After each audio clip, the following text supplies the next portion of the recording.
7 चरण में चुनाव होने हैं तो जाहिर सी बात है कि काफ़ी समय है, 1.5 महीने का पूरा प्रोसेस हो जाएगा चुनाव का। तो हम भी चरणबद्ध तरीके से जनता का जनादेश एनडीए के साथ मिला था। चचा भतीजा जनता के जनादेश में साथ क्यों नहीं थे? जनता का जनादेश एनडीए को वो हमारी तरफ आ सकते हैं और इस बार हम बीजेपी को साथ मिलकर जो है हरा सकते हैं। तो ये कहना है इंडिया गठबंधन के दलों का। वैसे में क्या जो दल नाराज। नमस्कार, मैं प्रांशी राठौर और आप देख रहे हैं नेक्स्ट 9 न्यूज। स्वागत है आपका हमारे खास प्रोग्राम 2024 का महासंग्राम में। इस वक्त हमारे साथ मौजूद हैं हमारे सहयोगी अमन जी। सबसे पहले अमन जी, आपका बहुत बहुत स्वागत है। जी, थैंक यू। चर्चा आज करेंगे इस खास प्रोग्राम में 2024 में जो लोकसभा चुनाव होने जा रहे हैं, उन चुनाव को मद्देनजर रखते हुए जिस तरह से बिहार में भारतीय जनता पार्टी फैसले ले रही है, उस फैसले से कहीं ना कहीं बीजेपी के सहयोगी दलों में नाराजगी देखने को मिल रही है। आज का दिन बिहार की सियासत के लिए काफी अहम है। दरअसल लोकसभा चुनाव की तारीखों का ऐलान हो चुका है। 7 चरणों ये चुनाव होंगे। 19 अप्रैल से 1 जून तक मतदान की प्रक्रिया चलेगी और 7 जून को नतीजे सामने आ जाएंगे। तब हमें मालूम होगा कि एक बार फिर से सत्ता में मोदी सरकार या फिर इंडिया गठबंधन सत्ता में आ जाएगा। लेकिन इससे पहले यहाँ पर जीत के लिए इंडिया गठबंधन तमाम कोशिशें कर रहा है और इस बीच यहाँ पर एनडीए के तमाम सहयोगी दलों के राष्ट्रीय अध्यक्षों के फैसले पर नजरें टिकी हुई है। बात चाहे यहाँ पर कर ली जाए विकासशील इंसान पार्टी के जो अध्यक्ष हैं मुकेश सहनी, चाहे बात यहाँ पर हम के प्रमुख जीतन राम मांझी की हो, चाहे बात यहाँ पर चिराग पासवान की हो, चाहे अब बात कर ली जाए यहाँ पर आरएलएम के प्रमुख उपेंद्र कुशवाहा के बारे में, क्योंकि आज इंडिया गठबंधन की बैठक है दिल्ली में। वहीं मुख्यमंत्री नीतीश कुमार भी दिल्ली जा पहुंचे हैं बैठक के लिए और सीट शेयरिंग पर स्थिति कहीं ना कहीं साफ हो जाएगी। तो सबसे पहले यहां पर जानकारी दे देते कि कांग्रेस के प्रवक्ता इस सीट शेयरिंग को लेकर क्या कुछ कहते हैं, सुनिए जरा। 7 चरण में चुनाव होने हैं तो जाहिर सी बात है कि काफ़ी समय है, 1.5 महीने का पूरा प्रोसेस हो जाएगा चुनाव का। तो हम भी चरणबद्ध तरीके से ही अपने उम्मीदवारों के नाम की घोषणा करेंगे। पहले चरण के उम्मीदवारों के चयन की प्रक्रिया अंतिम चरण में है और बहुत जल्दी ही पहले चरण के लिए उम्मीदवारों की घोषणा कर दी जाएगी। बाकी चरणबद्ध तरीके से चुनाव होंगे, चरणबद्ध तरीके से उम्मीदवारों के नाम की घोषणा भी कांग्रेस पार्टी की तरफ से होगी, इंडिया गठबंधन की तरफ से होगी। आपको जानकारी दे दें कि कांग्रेस के प्रवक्ता ने यहाँ पर साफ तौर पर बता दिया है कि एक मुश्त में नहीं बल्कि अब किस्तों में यहाँ पर सीटों का बंटवारा होगा। यानी कि जैसे जैसे चुनाव नजदीक आएंगे, पहले चरण का चुनाव होगा तो फेज सामने आ जाएंगे, दूसरे चरण का होगा तब फेज सामने आ जाएंगे। यानी कि फेज वाइज अब फैसले लिए जाएंगे कि सीट से किसे उतारा जा रहा है। यानी कि अब इस बार देखा जाए गठबंधन की तरफ से फेज वाइज फैसले लिए जाएंगे, लेकिन जैसे जैसे चरण सामने आएंगे तब तब अनाउंसमेंट की जाएगी। तो ये एक बेहद बड़ी बात निकलकर सामने आई है। आपको यहाँ पर जानकारी दे दे कि अब यहाँ पर इंडिया गठबंधन की नजरें टिकी हुई हैं उन तमाम दिग्गज चेहरों पर, जैसा कि हमने आपको बताया ही। जी देखिए, बिल्कुल। और बिहार की राजनीति की बात करें और खासकर चुनावी एंगल से बात करें तो 7 चरणों में बिहार में भी चुनाव होना। तो ऐसे में मेरे ख्याल से मुश्किल हो जाएगा कि हर चरण के हिसाब से जो कह सकते हैं प्रत्याशियों के नामों का अनाउंसमेंट होना, उनके ऊपर चर्चा होना, कौन कितनी सीटों पर लड़ेगा, कौन कितने पर नहीं लड़ेगा, मेरे ख्याल से कॉम्प्लिकेटेड हो जाएगा।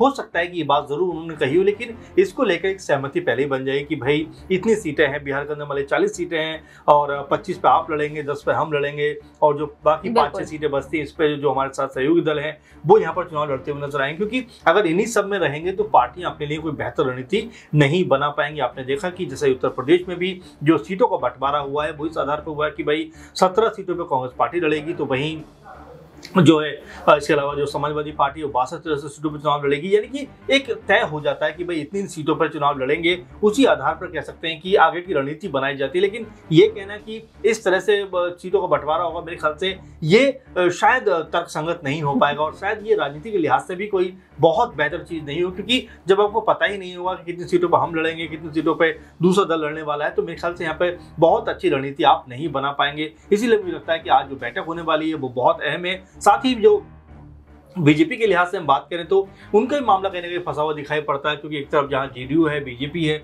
वहीं उनके साथ में चिराग पासवान भी हैं, उपेंद्र कुशवाहा भी हैं, इसके अलावा जो मांझी भी हैं। तो ऐसे में इन दलों को साथ लेकर चलना और साथ में क्या वो सीट शेयरिंग को लेकर जो पेच फंसा हुआ था क्या उसको सुलझा लिया जाएगा। उपेंद्र कुशवाहा का आपने जिक्र करके देखिए, उपेंद्र कुशवाहा भी लगातार 2 से 3 सीटों की मांग कर रहे हैं। अब ऐसे में क्या उनके हिस्से भी इक्का दुक्का सीटें आएंगी, ये अपने आप में बहुत अहम होने वाला है, क्योंकि पशुपति पारस को तो एक भी सीट बीजेपी देने के मूड में नहीं है। तो यहाँ पर जो गठबंधन है उसके अंदर आपस में कह सकते हैं रार बढ़ने वाली है। और यहाँ पर अगर जो कह सकते हैं उपेंद्र कुशवाहा को अगर नहीं मनाया गया, मुकेश सहनी को अगर नहीं मनाया गया, यहाँ पर पशुपति पारस को अगर नहीं मनाया गया, इसके अलावा मांझी का भी नाम आ रहा है, उनको भी अगर नहीं मनाया गया तो यहाँ पर मुश्किलें पैदा हो सकती है गठबंधन के लिए। यानी कि जो इंडिया गठबंधन है वो भी अपनी नजर लगाए हुए कि कैसे ही कोई यहाँ पे टूट फूट हो और वो हम अपने खेमे में उनको बुलाते हुए नजर आए। मांझी को आपने देखा कि पहले ही उन्होंने बोला था कि आप हमारे खेमे में आ सकते हैं। इसके अलावा जो उपेंद्र कुशवाहा को लेकर भी यही बात कही गई, पशुपति पारस को भी लेकर यही बात कही गई, यानी कि जो लोग बीजेपी से खफा हैं वो हमारी तरफ आ सकते हैं और इस बार हम बीजेपी को साथ मिलकर जो है हरा सकते हैं। तो ये कहना है इंडिया गठबंधन के दलों का। वैसे में क्या जो दल नाराज हैं, जो लोग नाराज हैं, क्योंकि हमने देखा है कि 2-3 सिटिंग जो एमपी हैं बीजेपी के वो कांग्रेस पार्टी में शामिल हो जाते हैं। चाहे ब्रजेश सिंह की बात करिए जो हरियाणा से हैं, इसके अलावा आप जो है राजस्थान में चूरू से जो राहुल कासवान उनकी बात करिए, यानी कि कांग्रेस पार्टी और तमाम जो उनके सहयोगी दल हैं वो भी इस फिराक में है कि जैसे ही कोई बीजेपी से खफा हो उनको हम अपनी तरफ बुलाते हुए नजर आए। लेकिन जिस तरह से अमन जी आप कह रहे हैं कि बीजेपी से जैसे ही कोई खफा हो तो हम अपनी तरफ उन्हें बुला लें, तो ऐसे में यहाँ पर जाहिर है कि इंडिया गठबंधन को एक बड़ा फायदा होता हुआ तो नजर आएगा, क्योंकि उनके सहयोगी दलों की संख्या यहाँ पर बढ़ जाएगी। आज 27 जो राजनीतिक दल हैं साथ में हैं इस गठबंधन में, लेकिन अब देखा जाए यहाँ पर बढ़ाने की कोशिश की जा रही है। लेकिन दूसरी ही तरफ अमन जी ये भी देखा जाए, पश्चिम बंगाल हो, बिहार हो, चाहे उत्तर प्रदेश हो, गठबंधन टूटने की कगार पर पहुंचता हुआ नजर आया है। हम देख रहे हैं कि राजधानी दिल्ली में दिल्ली सरकार जिस तरह से आम आदमी पार्टी गठबंधन में अब भी है, तो कहीं ना कहीं उसके चांसेस नजर आ रहे थे कि कहीं यहां पर रार ना पड़ जाए, लेकिन रार पड़ती हुई नजर आई यूपी में, बिहार में, पश्चिम बंगाल में। अब यहां पर सवाल जिस तरीके से खड़े हो रहे हैं कि चुनावी विस्तार जिस तरीके से राजद की तरफ से बिछाई जा रही है, और इसी पर अब देखा जाए तो साफ तौर पर खुलकर अपनी बात रखते हुए नजर आए हैं डिप्टी सीएम है विजय सिन्हा। उन्होंने साफ तौर पर कहा है नाराजगी को लेकर उपेंद्र कुशवाहा। तो सबसे पहले दर्शकों को जानकारी दे देते हैं कि विजय सिन्हा इस पर क्या कुछ कहते हैं। आपके विधायक हैक हुए पर मेरे तो चाचा कोई हैक कर लिए, गारंटी मांग रहे तेजस्वी यादव। जनता का जनादेश एनडीए के साथ मिला था, चचा भतीजा जनता के जनादेश में साथ क्यों नहीं थे?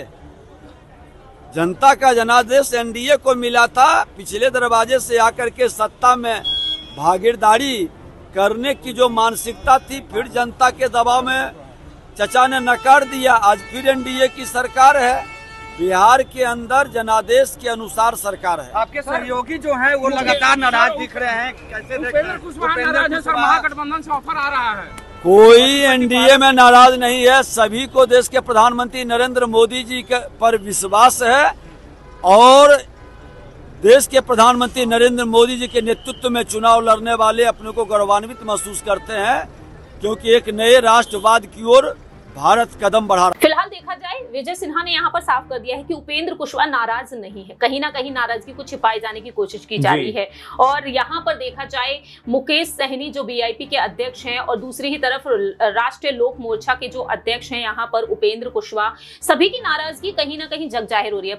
पशुपति पारस की बात कर ली जाए, उन्हें भी अपनी तरफ लाई जाने की कोशिश की जा रही है। तो बीजेपी कह रही है कोई नाराजगी नहीं है, सब कुछ यहाँ पर ठीक है, यानी कहीं ना कहीं अंदरूनी तौर पर मनाए जाने की कोशिशें जारी है। अब क्या मान जाएंगे यहाँ पर ये सब? देखिए बिल्कुल आपने सही कहा कि ऊपरी तौर पर दिखाने का प्रयास किया जा रहा है कि हमारे जो गुट के अंदर, हमारे जो गठबंधन के अंदर सब कुछ एवरीथिंग इज ओके है, लेकिन अगर उनकी बातों पे आप गौर करें तो लगता नहीं कि सब कुछ ठीक ठाक है, क्योंकि उपेंद्र कुशवाहा लगातार खुलकर ये बात कह चुके हैं कि अगर हमें गठबंधन में कोई सही सम्मान नहीं मिला तो हम कहीं और देखेंगे। मांझी का आपने देखा किस तरह से वो नाराज नजर आते हैं और वो भी लगातार इस पर नजर बनाए हुए हैं कि उनके हिस्से कितनी सीटें आती हैं। वहीं जो पशुपति पारस है वो तो खुलकर ये बात कह चुके हैं कि भाई हम नए विकल्पों की तलाश में हैं, क्योंकि जो खबरें उन तक पहुंची हैं उनके अनुसार बीजेपी उनको एक भी सीट देने के मूड में नहीं है। तो यहाँ पर वो भी बहुत ज्यादा नाराज हैं। तो यहाँ पर समझ में ये आता है कि जो एनडीए कुनबा है यहाँ पर बीजेपी, जेडीयू और अब जो चिराग पासवान है उन तक सिमटता हुआ नजर आ रहा है। तो ऐसे में जो बाकी दल हैं, बाकी जो लोग हैं, मुकेश सहनी की भी हम जिक्र इसमें करना चाहेंगे, वो भी लगातार ये बात कह रहे हैं कि भाई हमें भी कम से कम 2 से 3 सीटें मिलनी चाहिए। लेकिन अगर इन लोगों को इग्नोर किया गया, इनको दरकिनार किया गया, तो यहाँ पर जो बीजेपी है उसके लिए इस बार जो सपना है कि हम बिहार की 40 की 40 सीटें जीतेंगे, मेरे ख्याल से वो सपना अधूरा रह सकता है, क्योंकि तेजस्वी ने भी जिस तरह से बिहार के अंदर अपना कह सकते हैं इस समय माहौल बनाया है, उनको बहुत फायदा करने वाला आने वाले समय में। इसके अलावा उनके साथ में अगर जो पशुपति पारस आ जाते हैं, इसके अलावा उनके साथ में अगर मुकेश सहनी आ जाते हैं, मांझी आ जाते हैं, उपेंद्र कुशवाहा आ जाते हैं, तो समझ के चलिए कि बिहार में एक स्ट्रॉन्ग पोजीशन पे जो इंडिया गठबंधन है वो आता हुआ नजर आएगा। अब ऐसे में बीजेपी के लिए मुश्किल ये है कि किस तरह से जेडीयू को वो मनाए, क्योंकि जेडीयू लगभग 16 सीटों पर लड़ने की बात कह चुका है। तो ऐसे में नीतीश कुमार ने दिल्ली में डेरा डाल दिया कि भाई हमें कितनी सीटें मिलनी चाहिए, हम इसको लेकर बात कर सकते हैं। साथ में जो तेजस्वी हैं वो लगातार मुद्दा उठा रहे हैं कि भाई मेरे जाते ही कैसे पेपर लीक हो गया, कैसे पेपर को आपने इस तरह लीक करवा दिया, जो छात्रों का जो भविष्य है उसको कैसे आपने अंधकार में धकेल दिया। तो ऐसे तमाम सारे मुद्दे हैं जिनको लेकर अब जो तेजस्वी है, इंडिया गठबंधन है, वो लगातार बीजेपी के ऊपर जो है प्रहार कर रहा है। और ऐसे में क्या बीजेपी इन मुश्किलात में कोई कह सकते हैं जो उनके सहयोगी दल है उनको दूर करना चाहेगी। तो ऐसे में कई तरह के सवाल हैं, पशुपेश में फंसे हुए बीजेपी भी क्या करना चाहिए, क्या नहीं करना चाहिए, क्योंकि जिस तरह से लास्ट बार देखा हमने कि 39 सीटें उनके कब्जे में आई, लेकिन इस बार ऐसा लग नहीं रहा है कि वो कोई बहुत बड़ा सीट का मार्जिन यहाँ से जीत सकते हैं, क्योंकि जो माहौल इस समय बन रहा है बिहार में वो तेजस्वी के पक्ष में बनता हुआ नजर आ रहा है। साथ में जो सहयोगी दल बीजेपी के हैं वो भी कहीं ना कहीं बगावत के मूड में दिखाई पड़ रहे हैं। देखिए, जिस तरह से यहाँ पर सहयोगी दलों के बीच यहाँ पर कयास लग रहे हैं, उनको लेकर यही कहा जा रहा है कहीं ना कहीं इंडिया गठबंधन की तरफ वह जा सकते हैं। यहाँ पर एक बयान सुनाना चाहेंगे आपको मुकेश सहनी का, जिस तरह से वह कहते हुए नजर आए कि अगले 2 दिनों में ऐलान कर देंगे, निषादों के लिए अगर आरक्षण मिल जाएगा तो हमें किसी भी गठबंधन से परहेज नहीं है। यानी कि इंडिया गठबंधन की तरफ से अब कोशिशें की जा रही हैं, यहाँ पर उन्हें ऑफर दिए जा रहे हैं। तो वहीं उपेंद्र कुशवाहा को भी ऑफर दिए जा रहा है। आखिरी छोटा सा सवाल रहेगा, बहुत ही कम शब्दों में आप जवाब दे सकते हैं। उपेंद्र कुशवाहा, मुकेश सहनी को अगर अच्छा ऑफर मिल जाता है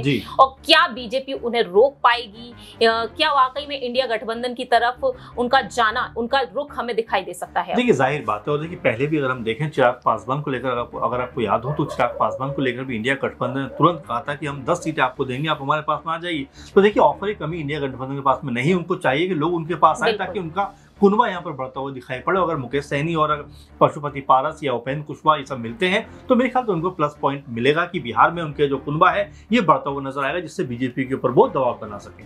वाकई अब यही देखना होगा उपेंद्र कुशवाहा का आखिरी अहम फैसला क्या होगा। क्या इंडिया गठबंधन की तरफ वह जाना चाहेंगे या फिर एनडीए में रहकर 400 का जो पार करने का आंकड़ा रखा गया है उसका वह बीजेपी को पूरा सहयोग देंगे। फिलहाल इस खास प्रोग्राम में इतना ही। बाकी की तमाम अपडेट्स के लिए देखते रहिए Next 9 न्यूज।